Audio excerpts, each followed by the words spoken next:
नमस्कार, आप देख रहे हैं हर खबर। मैं हूं आपके साथ हिमानी कटारिया। बुलेटिन की शुरुआत करेंगे कुछ खास खबरों के साथ। मुख्यमंत्री मनोहर लाल ने घोषणा की है कि गुरु तेग बहादुर जी के 400वें प्रकाश पर्व के उपलक्ष्य में 3 अप्रैल 2022 को पानीपत में एक राज्य स्तरीय समारोह आयोजित किया जाएगा। इस एक दिवसीय कार्यक्रम में पानीपत में दरबार साहिब की प्रतिकृति भी स्थापित की जाएगी। इसमें हरियाणा और पंजाब के सिख श्रद्धालुओं की बड़ी संख्या में भाग लेने की उम्मीद जताई जा रही है। समारोह का उद्देश्य गुरु तेग बहादुर जी के सामाजिक सद्भाव और भाईचारे के संदेश को प्रचारित करना है। मुख्यमंत्री ने गुरु तेग बहादुर जी के इस उपलक्ष्य में 400वें प्रकाश पर्व के उपलक्ष्य में कुरुक्षेत्र और विश्वविद्यालय में गुरु तेग बहादुर जी के नाम पर एक पीठ स्थापित करने की भी घोषणा की है। इस पीठ के माध्यम से गुरु तेग बहादुर के जीवन पर शोध कार्य किए जाएंगे, जिससे उनकी जीवनी को बेहतर ढंग से समझा जा सकेगा और समाज विशेषकर युवाओं के साथ साझा किया जा सकेगा।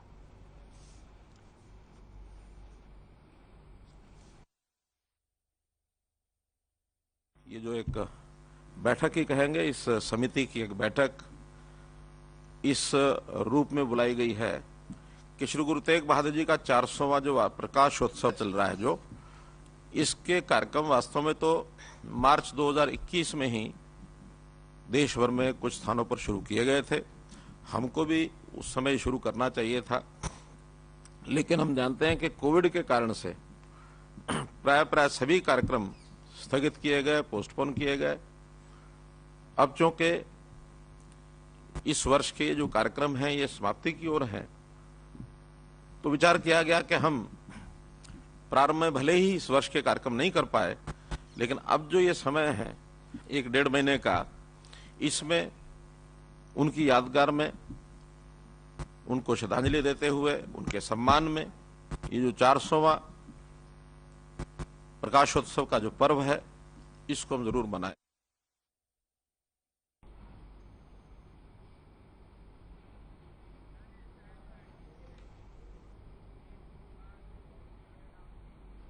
और बीजेपी प्रदेश अध्यक्ष ओपी धनखड़ का बयान सामने आया है। धनखड़ ने बताया कि पीएम के 26 दिसंबर को वीर बाल दिवस घोषित करने पर लोगों ने धन्यवाद के रूप में 13,000 से अधिक पत्र लिखे हैं, जिन्हें पीएम को भिजवाने का कार्य किया जाएगा। 5 राज्यों के चुनावों के परिणाम पर ओपी धनखड़ ने कहा कि डबल इंजन पर लोगों ने भरोसा जताया है। वहीं हिमाचल सह प्रभारी संजय टंडन ने भी कहा कि 4 राज्यों के चुनाव में बीजेपी की डबल इंजन की सरकार चल रही थी, जनता ने उन्हीं को फिर से मौका दिया है।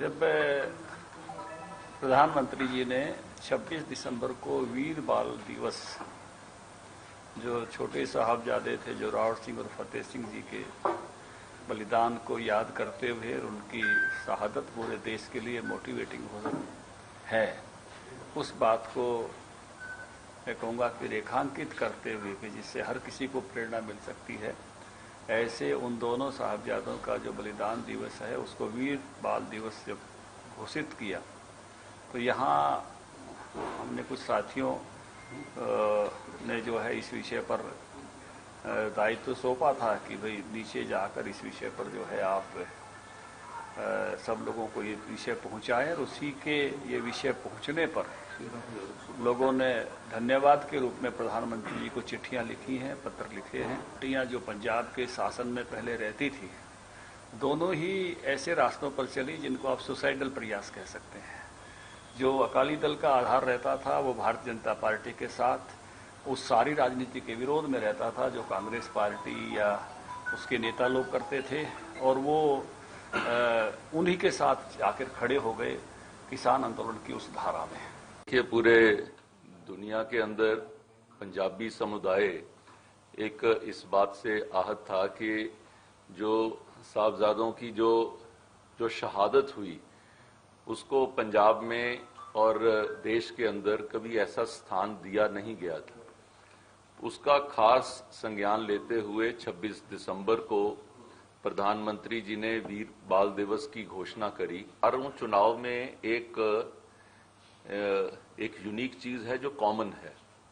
वो कॉमन ये है कि ये चारों राज्यों के अंदर भारतीय जनता पार्टी की सरकार थी। ये चारों राज्यों के अंदर एक तरह से डबल इंजन की सरकार चल रही थी। केंद्र में प्रधानमंत्री नरेंद्र मोदी जी के जो नेतृत्व में और चारों राज्यों में हमारे कार्यकर्ता उसके अंदर मुख्यमंत्री के रूप में काम कर रहे थे और जनता ने उन्हीं को दोबारा से मौका दिया है। हिमाचल के अंदर कोई उनकी कहीं पे कोई वर्किंग अभी तक कोई दिखने को नहीं आई और ना ही कोई विजिबल है और जो हिमाचली जो जनता है उन्होंने मुख्य रूप के ऊपर बीजेपी या कांग्रेस ये दो मुख्य पार्टियों को ही देखा है और आज तक कहीं पर ऐसा कोई आया नहीं। कल को वो आते हैं तो देखते हैं उनको भी।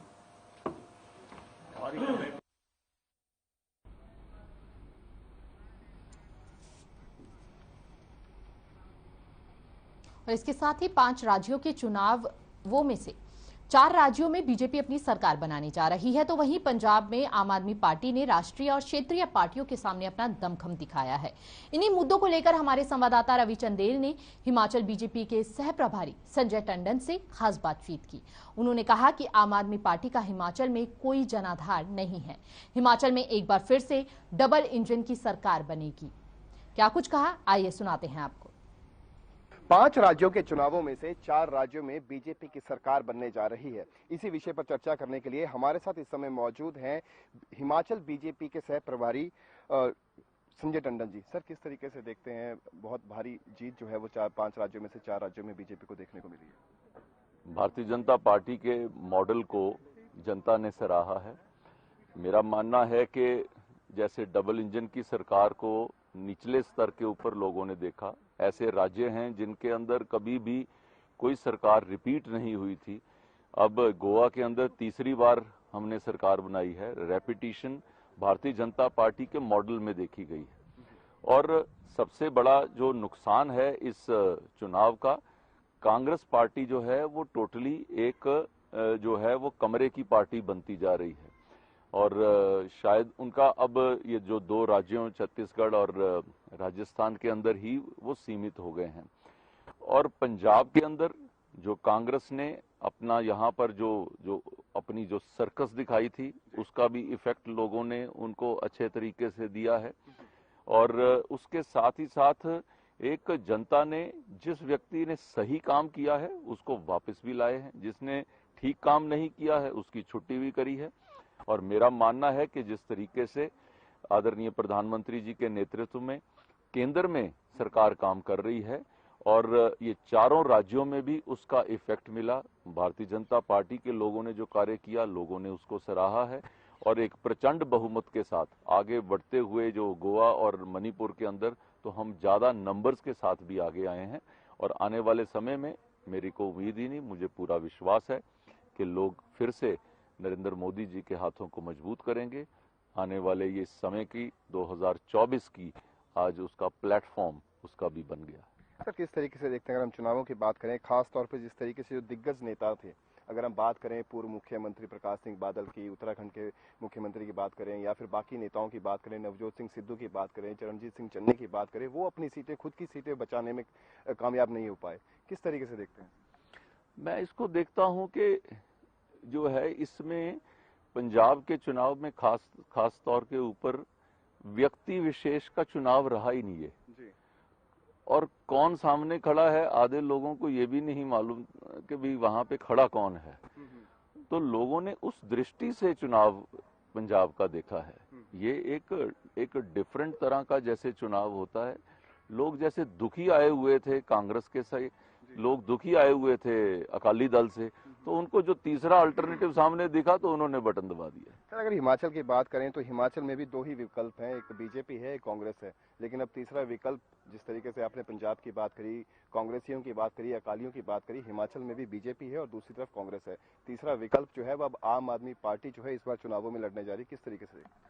देखिए, अभी तक मेरे को हिमाचल के अंदर हर क्षेत्र में जाने का मौका मिला है। मुझे कहीं पर भी कोई आम आदमी पार्टी का कोई वर्किंग या उनके बारे में कोई ऐसा कहीं पर भी, ना मीडिया के अंदर भी कहीं पर भी उनकी विजिबिलिटी नहीं है। हाउएवर आई फील के जो हिमाचल की टोपोग्राफी, हिमाचल का जो स्टाइल ऑफ फंक्शनिंग है, हिमाचल का जो व्यवहारिकता है, वो उत्तराखंड से ज्यादा मेल खाती है, पंजाब से कम मेल खाती है। बात करें अगर हिमाचल की, तो हिमाचल के अंदर जिस तरीके से कांग्रेस के बीच में जो उठापटक है, कुछ हद तक वैसी ही उठापटक जो है बीजेपी में भी देखने को मिलती है। हिमाचल बीजेपी की अगर बात करें, जिस तरीके से प्रोफेसर प्रेम कुमार धूमल की बात करें, जयराम ठाकुर की बात करें, अनुराग ठाकुर की बात करें, तीन जो मुख्य नेता हैं वो अलग अलग तरीके से जो है अपने कार्यकर्ताओं को संबोधित करते हैं। कई मरतबा जो है मंच से ही संबोधन के दौरान जो है जयराम ठाकुर और अनुराग ठाकुर के बीच में जो है मतभेद सामने निकलकर भी सामने आए। देखिए, मैं ऐसा नहीं मानता, क्योंकि हम लोग लगभग हर विषय के ऊपर हम ये दोनों तीनों जो बड़े नेता हैं उनके साथ बैठ के बात करने के उपरांत ही कोई जो है निर्णय किए जाते हैं।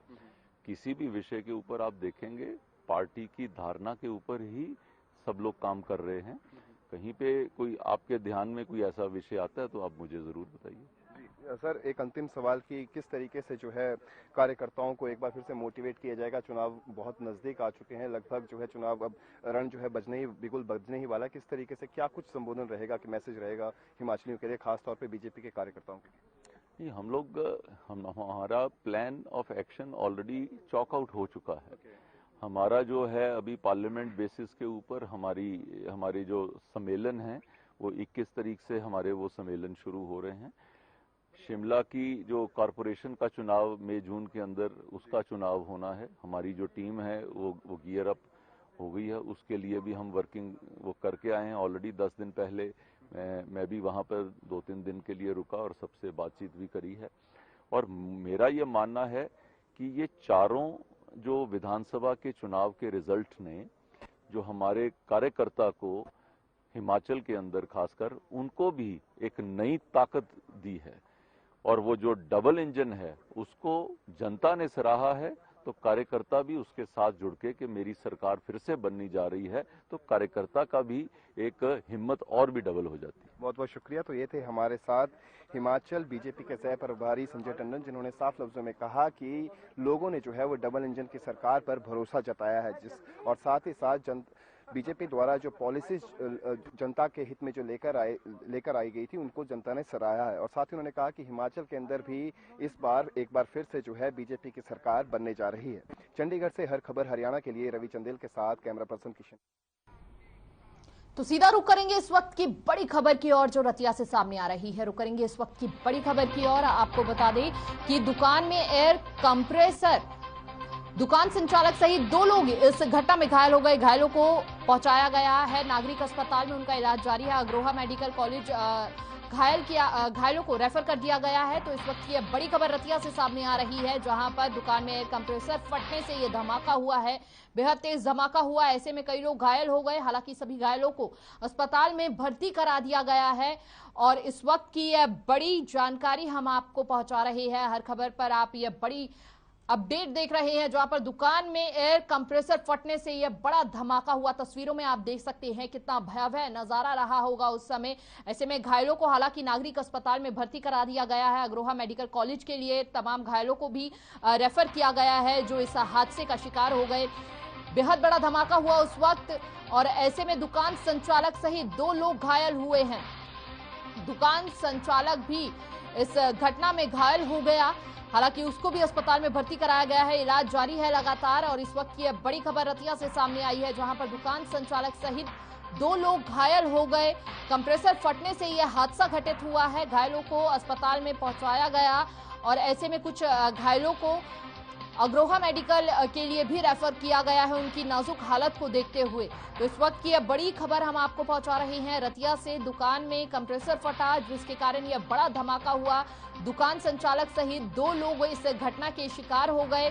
हालांकि सभी को अस्पताल में भर्ती कराया गया है, लेकिन कुछ घायलों की हालत नाजुक देखते हुए उन्हें दूसरे अस्पताल में रेफर किया गया है। तो इस वक्त की अब बड़ी जानकारी तस्वीरों में आप देख सकते हैं, किस तरह की तस्वीरें बनी हुई है वहां पर, किस तरह से वो धमाका, इतना भयावह स्थिति बनी हुई होगी जिस वक्त यह धमाका हुआ। तो इस वक्त की अब बड़ी जानकारी हम आपको दे रहे हैं। दुकान में एयर कंप्रेसर फटा, और ऐसे में धमाका इतनी तेज हुआ जिसके चलते दुकान संचालक सहित 2 लोग घायल हो गए।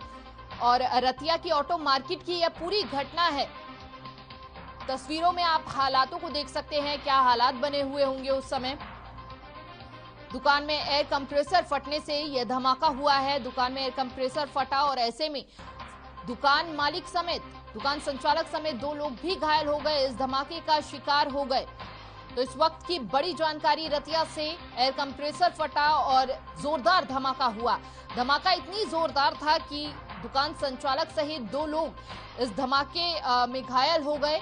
और एयर कंप्रेसर से अब तक की जो जानकारी सामने आ रही है निकलकर, एयर कंप्रेसर फटने से यह धमाका हुआ है। दुकान में एयर कंप्रेसर फटा और ऐसे में बड़ा धमाका हुआ है। फरीदाबाद में लगने वाले सूरजकुंड मेले की तैयारियों को लेकर हरियाणा के मुख्य सचिव संजीव कौशल ने वीडियो कॉन्फ्रेंसिंग के जरिए अधिकारियों की बैठक ली। मुख्य सचिव ने अधिकारियों को निर्देश देते हुए कहा कि समय पर सभी तैयारियां पूरी कर ली गई हैं ताकि मेले में आने वाले लोगों को किसी तरह की कोई परेशानी ना हो। साथ ही उन्होंने कहा कि प्रतिभागियों और आगंतुकों के साथ बेहतर इंटरफेस के लिए सूरजकुंड मेला मैदान में सार्वजनिक सुविधाओं को मजबूत किया जाए। मेले के दौरान कानून व्यवस्था को बनाए रखने के लिए पुलिस बल भी तैनात किया जाए। इसके बाद 35वां सूरजकुंड इंटरनेशनल क्राफ्ट्स मेला 2022 में उज्बेकिस्तान फॉरेन पार्टनर और जम्मू और कश्मीर थीम राज्य के रूप में भाग लेगा। मेले में भागीदारी करने के लिए अभी तक 30 देशों ने सहमति दे दी है।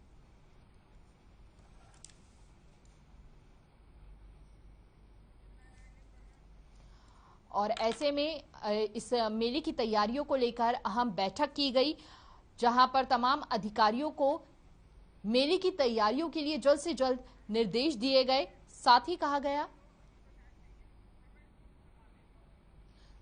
कहा गया कि किसी भी तरह की कोई भी परेशानी नहीं आनी चाहिए लोगों को।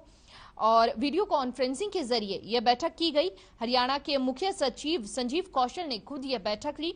मुख्य सचिव ने अधिकारियों को जरूरी निर्देश भी दिए मेले को देखते हुए कि समय पर सभी तैयारी पूरी कर ली जाए ताकि मेले में आने वाले लोगों को किसी तरह की कोई भी परेशानी ना उठानी पड़े। साथ ही उन्होंने कहा कि प्रतिभागियों और आगंतुकों के साथ बेहतर इंटरफेस के लिए सूरजकुंड मेला मैदान में सार्वजनिक सुविधाओं को मजबूत किया जाए।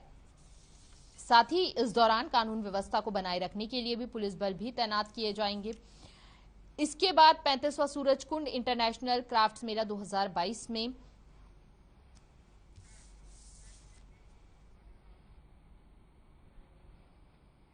ऑपरेशन गंगा के तहत यूक्रेन से छात्रों को स्वदेश लाया जा रहा है। रादौर का रहने वाला रजत शर्मा भी अपने घर पहुंचा, जिसके बाद परिवार में खुशी की लहर दौड़ पड़ी। रजत यूक्रेन के खारकीव में MBBS की फाइनल ईयर की पढ़ाई करता था। रजत शर्मा ने बताया कि उसने कभी सोचा भी नहीं था कि जिंदगी में उन्हें ऐसा भी मंजर देखने को मिलेगा। रजत ने यूक्रेन के हालातों के बारे में जानकारी देते हुए बताया कि छात्रों को मेट्रो स्टेशन में बने बंकरों में रहना पड़ता था। इस दौरान छात्रों की इंडियन एम्बेसी से बात होती रहती थी। अब वो अपने घर लौट गया है तो उसने राहत की सांस ली है।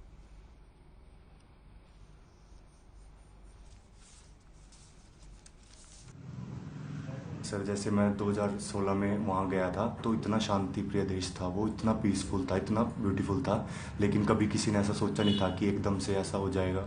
और एकदम से ही लास्ट ईयर में जैसे फाइनल ईयर में आते आते एकदम से हुआ। और अब जैसे सब कुछ जैसा सोचा नहीं था, बहुत कुछ हो गया ऐसा वहाँ पे। और बस यही बोलूँगा कि अभी मुश्किल से निकले हैं वहाँ से और बस अभी आगे देखते हैं क्या होता है। खारकीव शहर सिटी में था और मेरी यूनिवर्सिटी का नाम VN कराजिन मेडिकल नेशनल यूनिवर्सिटी है। तो वहाँ पे मैं फाइनल ईयर में स्टडी कर रहा था और मई के एंड तक हमें वहाँ से ग्रेजुएट हो जाते। वहाँ नर्वस थे, सारे दिन रात टीवी पे बैठे रहते थे, बच्चों की चिंता रहती थी भी किस टाइम बच्चे निकलेंगे।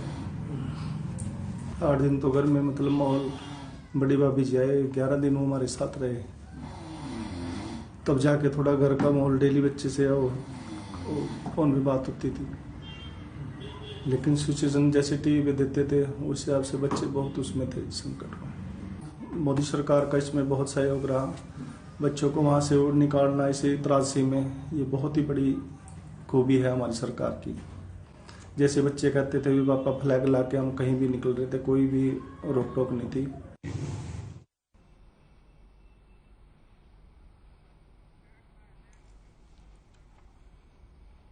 और पानीपत जिले के इसराना कस्बे में खुशी का माहौल एकदम गमों में तब्दील हो गया, जहां एक शादी समारोह में डीजे पर हर्ष फायरिंग के दौरान एक युवक को गोली लग गई। वहीं परिजनों ने घायल युवक को इलाज के लिए अस्पताल में भर्ती कराया है, जहां इलाज के दौरान युवक ने दम तोड़ दिया। वहीं इस घटना की सूचना पुलिस को दी गई। मौके पर पहुंची पुलिस ने शव को कब्जे में लेकर पोस्टमार्टम के लिए भेज दिया है। पुलिस का कहना है कि मृतक युवक का आपराधिक इतिहास रहा है, जिसको लेकर पुलिस गहनता से जांच में जुटी हुई है।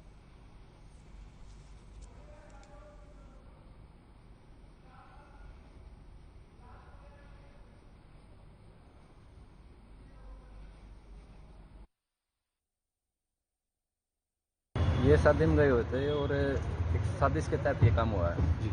ये दीपक नाम का लड़का है एक, जो वहाँ गांव बुटसाम से है। एक उसका भाई है निशांत। दोनों ने, निशांत की बोलचाल भी नहीं थी पहले हमारे से, तो आज सवेरे वो किसी साजिश के तहत मेरे घर से उसको बुला के लेके गया है और उसके बाद ही वहाँ जाके ये उन्होंने काम किया।